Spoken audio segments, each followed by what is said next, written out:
오늘 우리가 30장 말씀을 읽는 새벽인데요. 이 30장에 보게 되면 다윗과 그의 사람들이 블레셋과의 전쟁에서 이스라엘과 싸우게 되는 위험은 가까스로 피하게 되었습니다.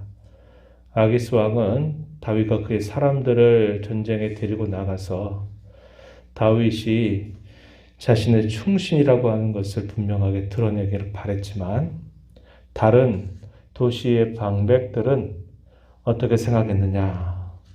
그는 우리의 원수가 될 수 있다라는 것을 계속적으로 이야기하면서 그가 갑자기 돌변해서 우리를 치면 어떻게 합니까? 이렇게 하면서 그를 만류하게 되죠. 그래서 다윗은 참으로 어려운 상황 속에 있을 때 극적으로 그 위기를 벗어나게 됩니다. 그런데 바로 그 즈음이었을 겁니다. 이제 다윗과 그의 사람들이 시글락이라고 하는 곳으로 다시 돌아갈 즈음, 아말렉 군사들이 이 시글락을 침노한 것입니다. 침노해서 그곳에 있는 모든 소유들, 사람들 할 것 없이 모든 가축들을 다 빼앗아가고 그 성읍들은 다 부질러 버리게 됐어요. 그들이 있었던 그 아벡이라고 하는 곳에서 시글락까지 가는데 무려 3일 길을 가야만 되는 먼 거리였습니다. 그래서 3일을 가서 그 시글락으로 도착을 했는데 그 시글락의 상황이 말이 아니었어요. 불타올랐고 더더군다나 자신들의 가족들이 한 사람도 없는 겁니다. 이게 무슨 일인가? 참 큰 공경에 처하게 된 겁니다. 이전보다 더 큰 공경 속에 처하게 되는 일로 인해서 다윗과 함께 생사고락을 함께 하겠다고 말했던 이 600명의 군사들도 어떻게 하느냐? 다윗을 심지어 죽이려고까지 그들의 상황이 그들의 마음이 돌변하게 되는 모습이 나타납니다. 그 내용이 어디에 표현되어 있냐면 30장 6절 말씀 보면은 이렇게 표현되어 있습니다. 백성들이 자녀들 때문에 마음이 슬퍼서 다윗을 돌로 치자 하니 다윗이 크게 다급하였다라고 말합니다. 왜 그럴까요?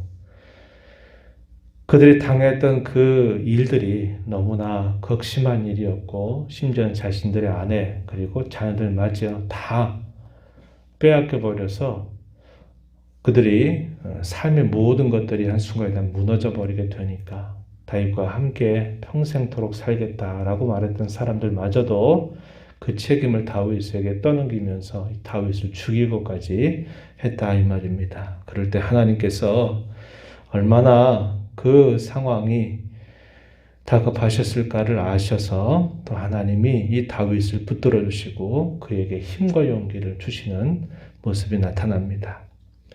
그리고서 잃어버렸던 모든 그런 자신들의 가족들을 어떻게 찾을까 하다가 다윗이 가장 먼저 한 일이 뭐냐면 하나님의 뜻을 묻는 일이었습니다. 그래서 제사장 아비아다를 불러서 에봇을 가져오게 하고 그 에봇을 통해서 하나님의 뜻을 물어요. 8절 말씀 보니까 내가 이 군대를 추격하면 따라 잡겠습니까? 라고 하나님의 뜻을 묻자 하나님께서 응답하시기를 쫓아가라. 네가 반드시 따라잡고 도로 찾으리라. 확신 있는 약속의 말씀을 주면서 이제라도 추격해라. 이렇게 하나님께서 응답을 해주십니다. 그래서 이 600명을 데리고서 힘써 추격을 하기 시작합니다. 그런데 이 600명 중에 빨리 추격을 하려고 하다 보니까 200명 정도가 뒤로 처지는 거예요. 그래서 이 부솔 시내라고 하는 곳을 건너가게 될 때 200명을 남겨두고 400명으로 계속적으로 추격하고 있는 겁니다. 그런 중에 애굽 병사 한 사람을 만나게 돼요. 그가 거의 거반 죽을 정도로 그가 주려있는 상황이었다는 겁니다. 그럴 때 먹을 것을 주고서 그가 어디에 속한 사람이냐, 어디에 있느냐라고 묻게 되자 사흘 전에 아말렉 사람이 자신을 병이 들었다고 나를 그냥 버리고 떠나갔다라고 이야기합니다. 그러면서 14절에 보면은 그렛 사람의 남방, 유다에 속한 지방, 갈렙 남방을 침노하고 시글락을 불살랐다. 함께했던 무리입니다. 사흘 전에 계속적으로 침노해서 그것을 빼앗아 갔다는 것을 알려줍니다. 다윗이 그에게 물어요. 네가 우리를 그 군대로 인도해 줄 수 있겠냐? 라고 이렇게 물으니까 이 사람이 뭐라고 얘기했냐면 당신이 나를 죽이지 않고 나를 나의 주인에게 넘기지 않는다고 약속만 한다면 내가 그렇게 하겠습니다. 라고 대답합니다. 그리고 그 한 사람의 인도를 따라서 마침내 이 아말렉 사람들이 머물고 있는 곳을 찾아가게 됩니다. 그리고 새벽이 되었을 때 새벽부터 다음 날 저물 때까지 거의 이틀 가까운 시간 동안 이들과 더불어 싸움을 벌이게 됩니다. 이 싸움에서 하나님이 약속하신 대로 큰 승리를 거두게 하셔요. 그리고 이 아말렉의 군사 400명 도망간 이 400명 외에는 아무도 남지 않았고 그리고 빼앗아 갔던 모든 것들을 하나도 잃어버리는 것이 없이 그대로 하나님께서 다 얻게 하셨습니다. 그뿐만 아니라 다른 지역에서 탈취했던 것들조차도 하나님이 더 얻게 해주시게 되는 겁니다. 위경 가운데서 하나님이 또다시 다윗을 붙들고 그를 인도하신 하나님의 손길이었습니다. 사람들은 뭐라고 말하느냐? 20절 우리가 읽은 끝에 보니까 이 모든 것들은 다 다윗의 전리품이다 라고 말했습니다. 다윗이 이 모든 것들을 다 패해서 이겨내서 이것을 다 얻어낸 것이다 라고 이렇게 말합니다. 얼마나 극적인 그런 하나님의 인도하심이었는지 몰라요. 그래서 그들이 이제 그것을 얻어서 돌아오게 됩니다. 돌아오는 중에 기다리고 있었던 200명의 군사들이 어떻게 하느냐. 다윗과 나머지 400명의 사람들을 환영하게 됩니다. 그럴 때 어떠한 태도를 갖느냐. 400명 힘써 전장에 나가서 싸웠던 400명의 군사들이 저들에게는 이 탈취물을 주지 말고 저들에게는 저들의 가족과 자녀, 저들의 것만 주시고 우리 모든 것들은 우리가 함께한 사람들만 나눠야 됩니다. 라고 이렇게 말을 하게 돼요. 그러자 다윗이 어떻게 말하냐면 아니다. 동일하게 분배해야 된다. 왜냐? 우리가 이렇게 승리를 한 것은 우리가 잘해서 된 것이 아니라 하나님께서 약속하신 대로 여호와 하나님 우리에게 주신 구원의 은혜다. 그러므로 우리가 똑같이 분배할 것이다. 라고 이렇게 다윗이 말하게 됩니다. 그러면서 그 다윗의 덕스러운 그의 행실이 그 이후에 이스라엘의 율례가 되게 하고 규례가 되게 했다라고 이렇게 말해줍니다. 25절 가서 보면요. 위기를 만났고 그 위기에서 참으로 죽을 뻔한 상황에 처했고 그와 함께했던 사람들로부터 죽음을 당할 뻔하는 그런 일도 겪었고 하는 중에 하나님이 때마다 그에게 함께하여 주셔서 그를 인도하시고 도와주시면서 이 놀라운 일들을 이루게 되었고 그런 과정에서 이루어냈던 아름다운 덕스러운 모습들이 이스라엘의 율례와 규례가 되게 하시도록 하나님 놀랍게도 이 다윗에게 은혜를 베풀어 주시게 된 것입니다. 그래서 다윗은 그 승리의 전리품들을 자신들만이 아니라 유다에 있는 여러 장로들에게 13곳 정도 되는 이 지역에 있는 유다 장로들에게 이 승리의 전리품을 보내서 그들도 그 승리의 기쁨을 누리도록 하는 아름다운 행실을 나타내 주게 됩니다. 우리가 이런 말씀을 살펴보면서 계속 더 큰 위기를 만나지만 하나님은 항상 그 위기 속에서 다윗을 붙들고 도와주시는 것을 보게 됩니다. 다윗은 그런 위기를 지나가게 되면서 많은 것을 배우고 깨달았을 것입니다. 그런 위기를 겪으면서 배웠던 그것들이 그의 평생토록 그의 마음속에 있었고 그 일을 통해서 오히려 더 하나님을 더 잘 섬기는 아름다운 모습을 보여주게 됩니다.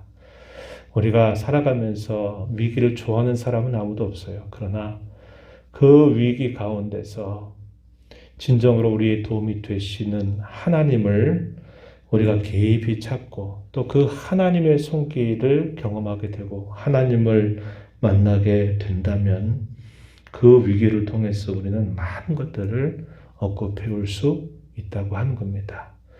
우리가 살아가는 삶 속에서 크고 작은 많은 위기들을 만나고 이와 같이 전 세계가 동일한 위기 속에서 오랜 시간들을 보내오게 되는 것 자체는 우리에게 참 어려운 일들이지만 그러나 이런 일들 속에서 우리는 하나님의 손길을 또 바라보고 이런 위기를 통해서 하나님을 더 깊이 만나고 또 그분을 더 가까이 하는 계기가 된다면 이 위기는 우리에게 더 큰 복이 될 수 있다는 것을 깨닫게 되는 것입니다. 다윗이 가장 큰 공경 가운데 있을 때 가장 먼저 한 일은 하나님의 뜻을 묻고 따르는 것이었습니다. 그래서 우리가 위기를 만나고 공경을 만나게 될 때 더 하나님의 뜻을 구해야 되고 그 하나님의 뜻에 순종해야 될 이유가 바로 여기에 있다는 것을 우리는 잘 깨닫고 하나님을 섬겨가야 하겠다는 것입니다. 한 가지 더 우리가 나눌 수 있는 교훈은 그거죠. 공정과 보상의 원리를 가지고 그 전장에서 아말렉과 싸웠던 군사들은 그런 원리를 가지고 요구했어요. 이 몫은 우리가 목숨 걸고 싸워서 얻은 것이기 때문에 이것은 우리가 나누는 것이 맞지 않습니까? 이렇게 말하는 겁니다. 그게 공정이다라고 생각할 수 있고 우리가 목숨 걸고 한 것에 대한 보상이 마땅하다라고 이렇게 요구를 했어요. 그러나 다윗이 어떻게 응답했습니까? 아니다. 우리는 하나님의 은혜로 이러한 구원의 은혜를 입은 것이고 하나님의 은혜로 승리한 것이다 라고 이야기하면서 동등하게 이 모든 것들은 다 분배되어야 한다. 그리고 이 다윗은 13곳에 있는 유다 남방에 있는 장로들에게 그 승리 전리품을 또 함께 나누면서 기쁨을 나눠요. 은혜의 원리라고 하는 겁니다. 우리가 하나님을 섬겨가는 삶에 있어서 공정과 보상이라고 하는 것 중요해요. 그렇지만 그보다 더 아름답고 더 귀한 것은 하나님의 은혜의 원리를 따라서 우리가 생각하고 살아가는 자세를 가져야 합니다. 이것이 교회가 교회답게 나아가는 아름다운 모습임을 우리가 이걸 통해서 배우게 돼요. 그러나 오늘날 우리의 교회는 안타깝게도 이런 기본적인 상식조차도 많이 무너져 버려 있는 그런 상황이라는 것을 우리는 안타깝게 고백할 수밖에 없습니다. 하나님의 은혜를 구하면서 우리의 교회가, 이 땅의 교회가 상식, 공정 이런 것들을 잘 회복하는 일뿐만 아니라 하나님의 은혜를 알기 때문에 그런 은혜의 원리를 따라서 교회가 더욱더 덕스럽게 세워져가는 교회가 되도록 함께 기도하고 또 우리가 이런 일들을 통해서 하나님께 영광 돌리는 우리 교회가 되도록 함께 기도해 주시기를 부탁합니다. 하나님 아버지, 복된 주일 새벽 또 깨우고 저희들을 인도해 주셔서 아버지 앞에 또 찬양과 경배를 드리게 하심을 감사드립니다. 연약하고 부족함 때문에 많은 어려움들을 스스로 자초하게 될 때가 많지만 하나님께서 언제나 자기 백성들을 사랑하시고 또 저희들을 사랑하셔서 그 위기 가운데에서도 늘 저희들에게 극복하도록 힘을 북돋아 주시고 길을 인도하시고 도와주셨음을 다시 한번 깨닫습니다. 위기가 또다시 하나님을 깊이 만나는 계기가 되도록 하나님께서 인도해 주시고 그 위기를 극복하게 하시고 그 위기를 통해서 더 많은 복을 누리게 하시고 더 아름다운 덕을 쌓아가도록 인도해 주셨던 하나님의 손길을 살펴보았습니다. 우리가 위기를 만나게 될 때마다 많이 낙심되고 절망하는 일들이 따라오지만 그 위기보다 더 크신 하나님을 더 깊이 만나기를 사모하고 하나님의 뜻을 구하고 그 뜻에 더 순종하기를 힘써가는 저희들의 신앙의 걸음이 되도록 인도하여 주옵소서. 늘 하나님의 은혜를 따라서 우리가 살고 있음을 알게 하사 겸손하게 하시고 그 은혜에 대한 감사와 감격을 가지고 저희가 속해 있는 교회가 이런 은혜의 원리가 충만한 교회로 새로워지게 하시기를 간절히 바라며 이 시간에 주 앞에 나와서 기도하는 모든 성도들의 간구를 귀 기울여 주시기를 원하며 예수님 이름으로 기도하옵나이다. 아멘.